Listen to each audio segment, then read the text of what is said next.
Hello guys, have a nice day. Welcome back to my YouTube channel. At samahan niyo ako sa aking panibagong adventure na naman dito sa aking hometown, Surigao City. Kasama natin dito ang mga mamaw na trupa ng Surigao. Galugarin natin ang mga old spot ko dito sa mga Highland Barangays ng Surigao City. At hayaan nyo isi-share ko sa inyo dito ang mga magagandang diving spots namin dito sa Surigao City. At of course yung mga huli namin na magagandang isda.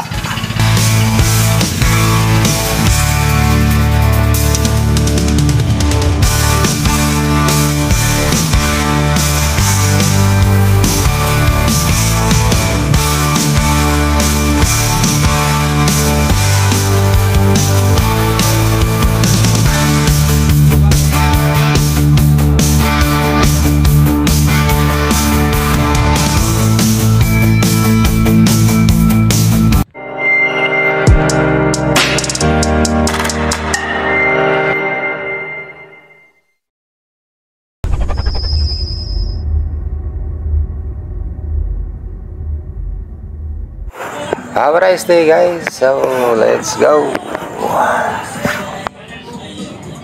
So dito na tayo. Itong body ko, yung tirador dito sa Surigao, Djan City. Punta tayo sa isla ngayon. So ito po mga lods, yung Surigao Peace Port. Dito ibabagsak yung mga isla mula sa iba't ibang lugar, iba't ibang isla dito. Yan. Doon kami banda mamaya.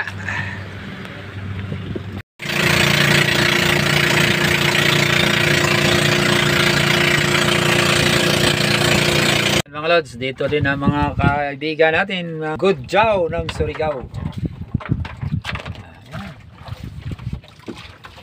At dito mga lods, warm up drop na naman tayo.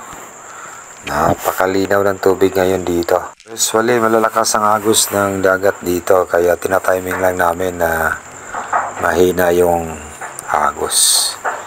Ito ay bahagi pala ng isla ng Danawan sa Island Barangay ng Surigao City. Ito yung spot na maraming mga pating. Sana makatagpo tayo ng ilan sa mga ito. At ito, bumaba na naman tayo. May nakita ko isang samaral na medyo good size na rin. Kaya ito. At ito, naninigurado tayo na matamaan yung isda. Kaya ito, dahan-dahan tayo bumaba. Free falling pa rin. Ngayon, natamaan natin mga lods. Napakaganda ng patama natin dito.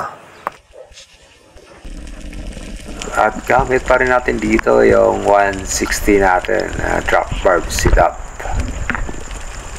Of course, gawa ito ni Bro Shepherd Suralta ng Buntok, Southern Leyte. At ito lang ang huli ko sa umaga na to. At si Bro Djan City ay wala ding huli. Kaya ito na lang ang Kinilaw. inulam namin. Kilawin yan mga lods.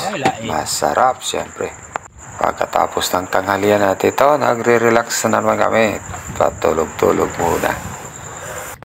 Dumating ang isang katropa natin dito, si Bro Dave Villano. Whoops! Yeah. Hello! Hi guys! Shout out! At sa sandali ito, medyo mahina na ang agos, kaya ito bumaba na naman tayo. Medyo matuma lang akyat ng isda ngayon. Binalikan ko yung mga old spots ko pero wala nang laman, mga malilit lang. Di pa natin pwedeng kunin ngayon. May nakita pala tayong isang pating kaya lang malayo sa atin. Hindi na natin nakuha ng video. Baka sa sunod, maka-timing din tayo. At sa araw na to, wala nang naidagdag ko sa ating huli. Pero kay Bro Djan City, ayan, may nahuli sa malaki golden trevally at may mga unicorns pa. So ito, uwian tayo. At ito, pupunta na tayo sa skill ni Bro Djan City. Doon tayo magpalipas ng gabi. At Ito na tayo sa ating day 2. Medyo maaga tayo ngayon. Pupuntahan natin ang malayong spot doon sa may Subilong Island. At sana sumaka-timing tayo ng mahina ang agos. Ayan mga lods, dito na tayo sa spot oh. Old spot pa rin tayo. So nauna na natin ating mga Badjo brothers dyan oh. Sa unahan, 3 bangka sila mga lods. Kanina pa, 4 pala. Ayan. So siyempre body pa rin natin si Master John RCT oh. Tirador to ng Surigao. Ayan, sana makabawi na tayo kahapon. Konti lang huli namin. Woohoo! Let's go! Napakalinaw ang tubig dagat dito, kaya lang medyo malakas ang agos. Kaya hindi muna tayo lumayo sa bangka, baka maanod pa tayo. Bihira lang na humina ang agos dito. Kaya sinamantala na namin ang panahon ito na medyo kaya na salubungin ng agos. Kaya dito tayo bumaba. At isang snapper ang nasipat natin. At ito, stone shot yan mga lods. Oh. Minsan na rin akong nakahuli dito na isang malaking king mackerel doon sa bandang medyo malalim. At saka mga unicorns ang lalaki dito dati. At syempre marami ding mga giant trivalis na nag-umikot-ikot dito. Kaya sana makatiming tayo ng mamaw sa dive na to.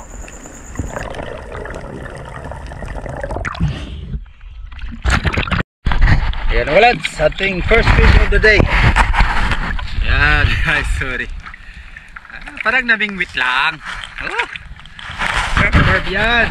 Thank you bro, Shepherd, Suralta. Yes. Dito may isa pa tayo nahuli na isang malaking humpback unicorn. Hindi na natin nakuha ng video sa pagtira natin dito. Dahil naghang yung cup natin. Kaya ito umakyat tayo sa bangka para maayos yung cup natin. At ito na ang kuha natin. Stone shot. Napakaganda ang patama natin dito. Parang binigyan natin ng isa pang sungay. Ang unicorn na to. Ayan oh. Gitik mga lods. At ito, binalikan natin yung spot natin ng malalim at nakita natin si bro John RCT na mayroon ng huling 2 king mac or tangigi. Ito talaga siya ang pinakapterador dito sa Surigao. Yan o, lalim ng sisid ng body na to. Sigurado. Morning dive ni mga lods. Nakaduha ka king mac si Buddy John RCT.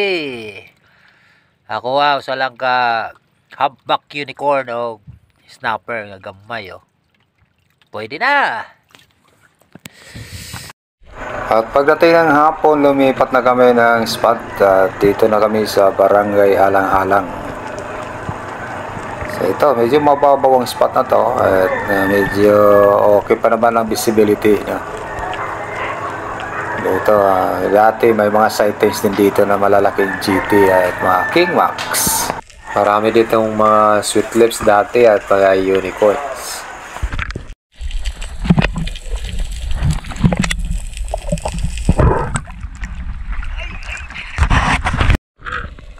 Alright guys, so dito tayo bababa at mag-set up ng ambush.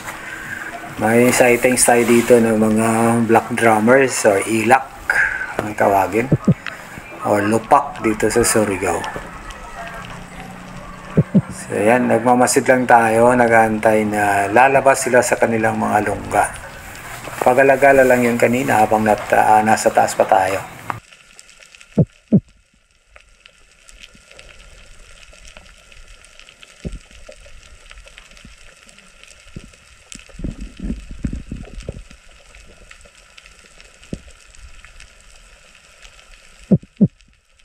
Ayun oh, nagsilabasan na sila mga lods. Hintay na lang tayo ng ilang sandali dito na makakuha tayo ng range. Ayan, malapit natin maklose ang gap. Aabutan na ito ng ating panay. Yun, sapol mga lods. So first silver drummer natin dito sa spot na to.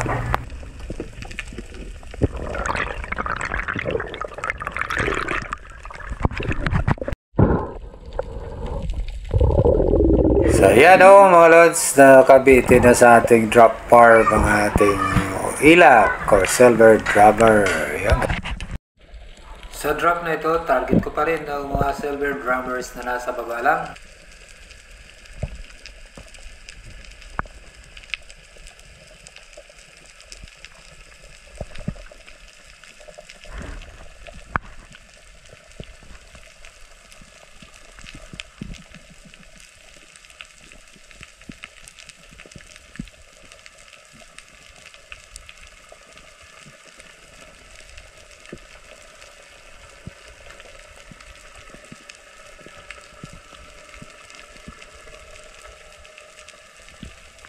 Medyo malilikot na sila at mahilap, kaya ayan, matyaga tayo naghihintay na makakakuha ng magandang ayun, natama din natin ha. Timing na dumaan sa harap natin yun.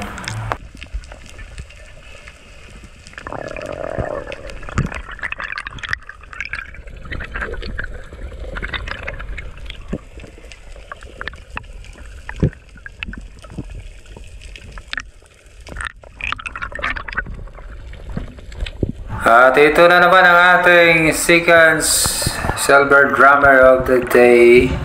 Pabitin-bitin sa ating drop bar setup. Ayan. Oh.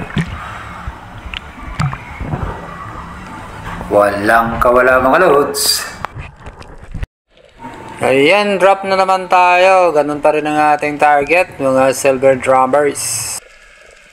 At free-falling pa rin ang ating ginagawa.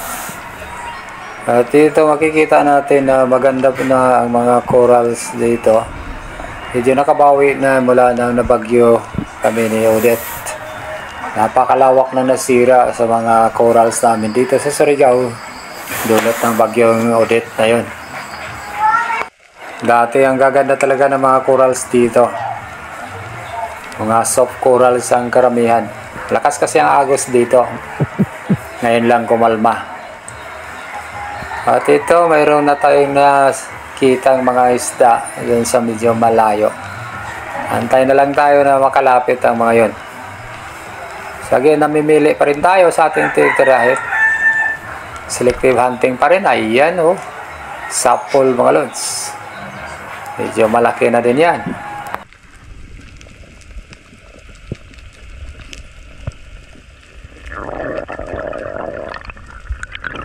So ito yung third silver dropper natin.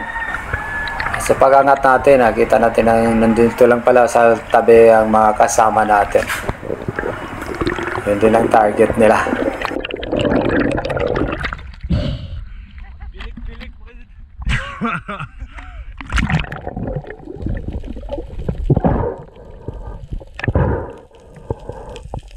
Ayan, nakabitin na naman sa ating drop bar ang ating silver drummer.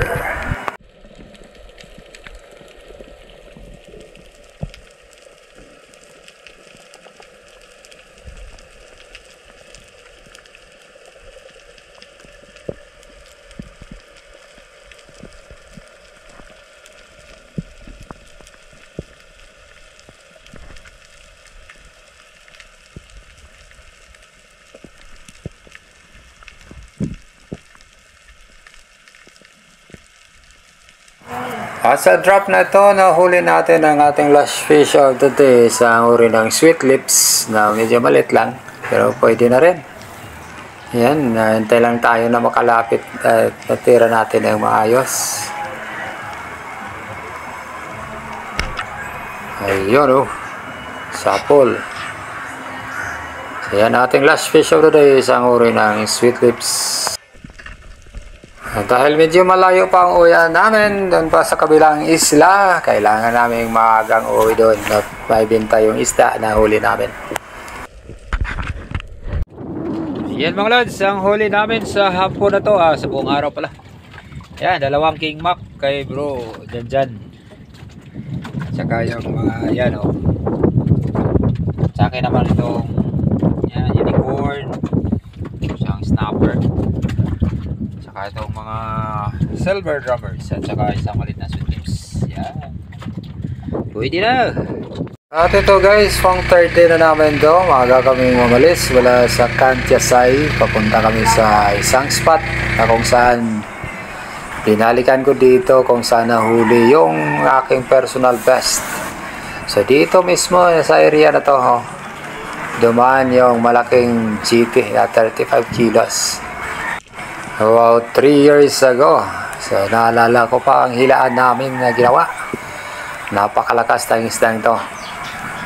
So, bihira lang masisid ang area na to dahil sa napakalakas ang agos. Kaya ngayon, kumalma at ito kami. Nagpakasakali na mayroon na namang malalaking isda. Ngunit hindi tayo sinuwerte. Makailang sisi din tayo. Wala tayong nakikita mga malalaking isda. So, ilang maliliit lang na isda. Mga silver drummers, sweet lips, at iba pa ang nakita natin at hindi natin ito tinira. So mga lods, bro, master, dyan lang ito lahat. Talaga naman isang King Mac, isang GT, isang Red Brother, at saka Jubuline Mackerel. Yan, power harvest talaga. Ako, buklo mo na. Ito 40 na namin at dito kami sa Basol Island. Pero wala, medyo malakas ang agos dito. Kaya after namin or after kong sumisid ng ilang beses, lumipat na rin kami ng pwesto. Umalik kami doon sa may Sumilon area. At ito yung kuha natin sa may Basol area. Napakaganda pa rin ng coral structures dito sa itong Bahura. So malayo ang konti sa isla ng Basol. So sabi ng mga tropa ko, marami daw silang nadadali dito na malalaki din isda. Mga King Max, GT, mga lapo-lapo, coral trouts. Napakalinaw sana ang dagat kaya lang malakas ang agos. 30 minutes na biyahe namin. Andito na kami sa isang coral structure dito sa may Sumilom area. So binalikan namin yung mga sightings ng GT at saka mga King Max dito. At ganun pa rin ang nangyari, hindi tayo pinalad. Pero yung mga kasama natin, mayroon silang nahuli. So this time, bumawi yung isang kasama natin na si Bro Dave. Ayun lamang. Ayan mga lods, si Tropang Dave, yan. Tingnan ako kayo tampan lamang. Pinasugat ko. Ay na buhay, around 9 kilos. Kami na po na. Putoy. Ano si Tuyuga? Yan, dito mga lods, kahinaan ng dugtot. Ito, pag nasira ko to, yan, ang ugat na yan. Hanggang doon, ito. Dito yan, titirahin. Madaling neutralize ang islang to mga lods. Yan, kay bro. Hindi, bilano yan mga lods. Ano nga niya kung target? Ayan guys, bago matapos ang video na to, shout out muna tayo sa ating mga sumusuporta at mga kaibigan dyan. Isang malakasang shout out kay Kirby Paconla. Ayan bro, ingat palagi. At shout out din kay Kasalom TV. Salamat bye sa pagtanaw permi sa atong mga videos. Amping. Shout out din sa ating kaibigan na sumusubaybay sa ating mga videos by Dexter. Shout out din kay Joel Salvador. Salamat bro. Ito ng pangalan ko, wag na nating palitan. Ingat palagi. Shout out din kay Edward for Fishing Activity. Salamat sa suporta sa ating munting YouTube channel, Lods. Dive safe. Shout out din sa ating kaibigan, Panahon Fishing Blood. Dive safe bro. Shoot the big ones. Shout out din kay Johnny Jake 10. Dive safe bro. At sa lahat ng sumusuporta sa ating Mountain YouTube channel, isang malakasang shoutout sa inyo. Salamat ng marami sa inyong suporta. God bless. Thank you so much for watching.